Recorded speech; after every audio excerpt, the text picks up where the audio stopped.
Ya, pemirsa Anda kembali bergabung bersama kami. Ini adalah segmen terakhir, Bapak Ibu. Sebenarnya saya berharap, saya ingin ke Bu Dewi lah kalau begitu, yang dari tadi belum bicara. Tadi ada beberapa catatan yang sudah disampaikan. Jadi harapannya ke depan akan seperti apa? Apakah kita masih bisa mengembalikan lagi ke rel awalnya begitu untuk memastikan bahwa pembangunannya ke depan ini sesuai dengan regulasi dan yang pasti tidak melanggar konstitusi? Ya, saya pikir membicarakan IKN atau merencanakan IKN tanpa membicarakan masalah agraria di Kalimantan Timur itu justru akan menjadi epicentrum konflik-konflik agraria ke depan. Karena kalau tidak ada tadi bahasanya tanahnya nggak clear and clean, sekarang itu kan posisinya masyarakat sudah tumpang tindih, berkonflik, dirampas, digusur tadi oleh konsesi tambang, sawit, dan klaim-klaim kawasan Tapi hutan. bisa masih dimasukkan dalam revisi Undang-Undang IKN kalau begitu? Harusnya, tetapi memang kedepankan dulu pemulihan hak, pengakuan hak masyarakat adat, warga setempat. Itu kewenangannya siapa berarti untuk memastikan itu? Otorita kah atau kemudian dari Pemprov? Pemerintah, karena otorita ini kan badan yang sangat baru.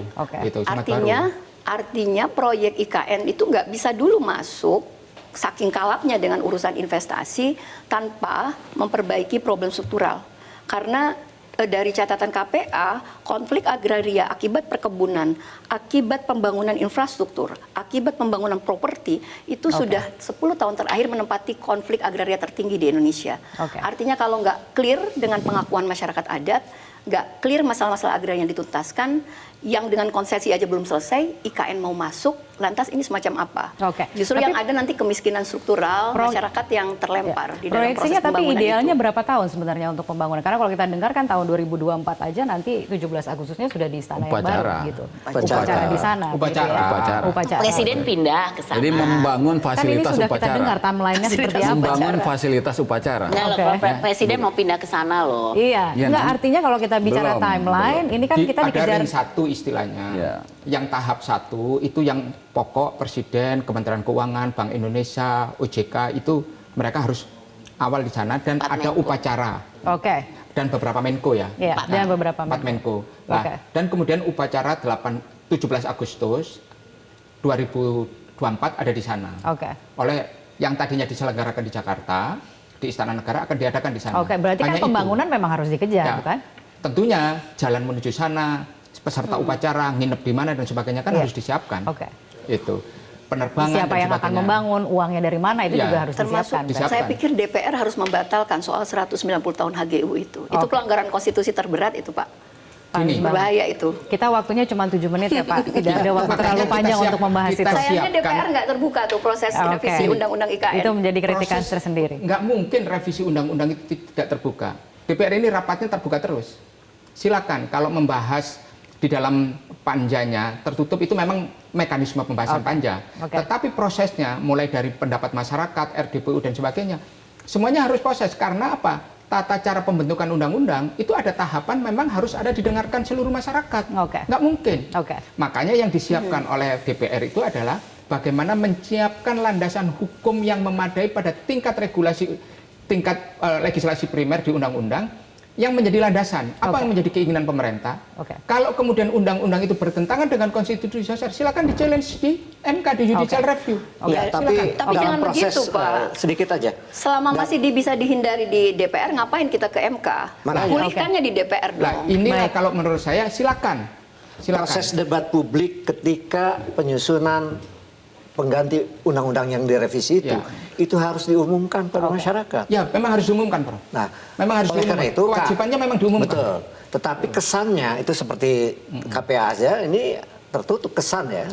Dan kami kalau memang terbuka, tentu saja akan memberikan banyak saran ya untuk supaya tidak ada masalah, Mas. Pengusaha itu adalah kepastian dan prospek kan. Kami sebagai partai politik dan sebagai anggota DPR membuka itu semua kok. Yang pasti masyarakat berhak untuk mengawal juga. Dan tentu kelompok kritis. Orang kita ini pengen mendapatkan manfaat elektoral kok dari sini. Baik. Ini tapi dari diskusi pendek kita ini juga kelihatan masih banyak informasi yang belum jelas ternyata betul. Soal kepastian itu tentunya dibutuhkan begitu oleh investor begitu ya. Tapi kita ingin melihat bagaimana kemudian mengawal ini proyeknya, tentunya kan sekarang sudah mulai pembangunan, katanya sudah sampai dengan 40% pembangunan di sana, memastikan bahwa porsi-porsi pembiayaan paling tidak yang sudah dialokasikan mana yang menjadi beban APBN, mana yang menjadi beban investasi ini kan sudah jelas. Gitu. Ada porsi untuk keseluruhan Ada kawasan porsi untuk ibu kota itu. keseluruhan. Ada porsi APBN dan porsi non APBN atau swasta di dalam kawasan inti. Iya, iya. Nah, yang di dalam kawasan inti ini menurut saya kecil. Misalnya, kita mendesak bangun rumah sakit, yaudah swasta masuk deh, nggak apa-apa. Iya, Karena iya. itu nggak merugikan APBN dan juga nggak menimbulkan dampak negatif. Oke. Oh, bangun apa lagi? Itu nggak, tapi kan mestinya porsinya kecil. Oke. Nah, yang Porsi besar itu kecil itu nanti berapa persen ya, area berarti? penunjang, area pendukung ini, Itu area semua pengembang itu. ini yang nanti kawasan untuk investasi itu. Oke. Dan itu nanti. Oke. Oke. Ya mungkin 5 tahun lagi, entah 10 tahun lagi. Tapi komitmen itu Kenapa seperti- itu yang dikejar terlalu Oke, kencang tapi sekarang? seperti yang disampaikan oleh Bu Sinta tadi, komitmen itu kan di awal begitu, belum tentu realisasinya bisa cepat juga begitu. Kan ada Makanya target waktu. fokuslah ke kawasan inti Oke. gitu. Oke, Tapi Pak Didi, syaratnya beres Iya. dulu ya masalah Oke, agrarianya. setuju. syaratnya beres Iya. dulu.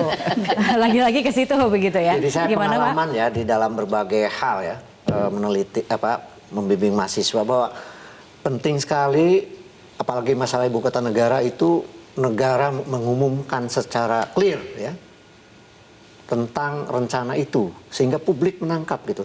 Jadi saya ingin saya ingatkan, ketidakjelasan ini semua itu mengundang apa yang disebut dengan para pemburu rente Oke. yang bisa merusak ibu kota itu sendiri. Kalau ibu kota ini dibangun secara beradab, apalagi disebut dengan smart city, Smart Forest City. Smart Forest City. Jadi kota di tengah-tengah hutan gitu ya, Iya, kurang smart. lebih seperti Smart itu. lagi. Smart. Dan smart ya. Dan Green lovable city, capital. lovable Iya. city. Iya kan? Itu Harusnya ideal sekali begitu ya. harusnya kondisinya di sana. dihindari ketidakjelasan itu, karena itu mengundang para pemburu rente untuk masuk. Lebih jauh lagi, itu menjadi sasaran pencucian uang. Itu yang bahaya sekali. Ya, jadi jangan sampai terjadi penyesuaian yang tidak perlu Iya. Iya. dalam proses mendatangkan investasi. Iya, iya, Itu iya. makanya kepastian penetapan zona, isi dari zona itu harus dipastikan. Oke. Termasuk juga proses perizinan tentu saja ya. Oke, Karena ya investor Menurut saya, butuh. Ini masih banyak sekali sebenarnya, kembali lagi ke kesimpulan yang tadi begitu ya, Nggak dalam selesai. diskusi Menurut saya, ini masih banyak juru sekali. bicara terbaik mengenai IKN itu ya Pak Presiden, karena beliau sendiri yang takes over Oke. semua diajak. Bayangin kereta cepat Presiden turun tangan, Oke. LRT Presiden turun tangan, IKN ini Presiden turun tangan semua. Iya. Dan saya harap dengan Presiden turun tangan ini kan problem sosialisasi ke masyarakat, Oke. persoalan-persoalan mendasar yang menjadi hambatan, Iya. itu harusnya menjadi alert bagi seluruh pembantu Presiden di kabinet Untuk langsung untuk diperbaiki. langsung turun tangan. Ya. Itu yang paling utama. Terakhir saya ingin beri kesempatan kepada Bu Sinta untuk memberikan kesimpulannya, harapannya seperti apa sebagai pengusaha tentunya. Tadi Anda mengatakan bahwa ini kita semangatnya ada Iya, gotong royong betul. untuk ikut Saya membangun ibu rasa kota. semangat gotong royong itu jelas ada yang kita namakan Indonesia Incorporated itu ya, Iya. di mana kita semua berpartisipasi, kita semua kolaborasi lah untuk ini bisa tercapai. Tapi memang kita perlu kepastian, semua investor pasti perlu kepastian. Oleh karenanya informasi ini harus jelas dan Oke. transparan. Saya rasa itu yang paling penting supaya kita juga tidak merasa kemudian nantinya loh kok jadi begini gitu, kok berubah gitu kan. Dan saya rasa clear bahwa pemerintah juga punya perencanaan, saya rasa itu nomor satu, tapi dari segi realisasinya ini kan butuh satu proses Ya, gitu. ya, ya. Dan ini yang saya rasa kita bersama-sama harus realistis juga. Jadi Oke. kita optimis tapi realistis. Baik, kalau begitu terima kasih sekali lagi Bapak Ibu telah bergabung Bagus bersama sekali. kami dalam Economic Bagus. Challenges. Jelajahi cara baru mendapatkan informasi. Download Metro TV Extend sekarang.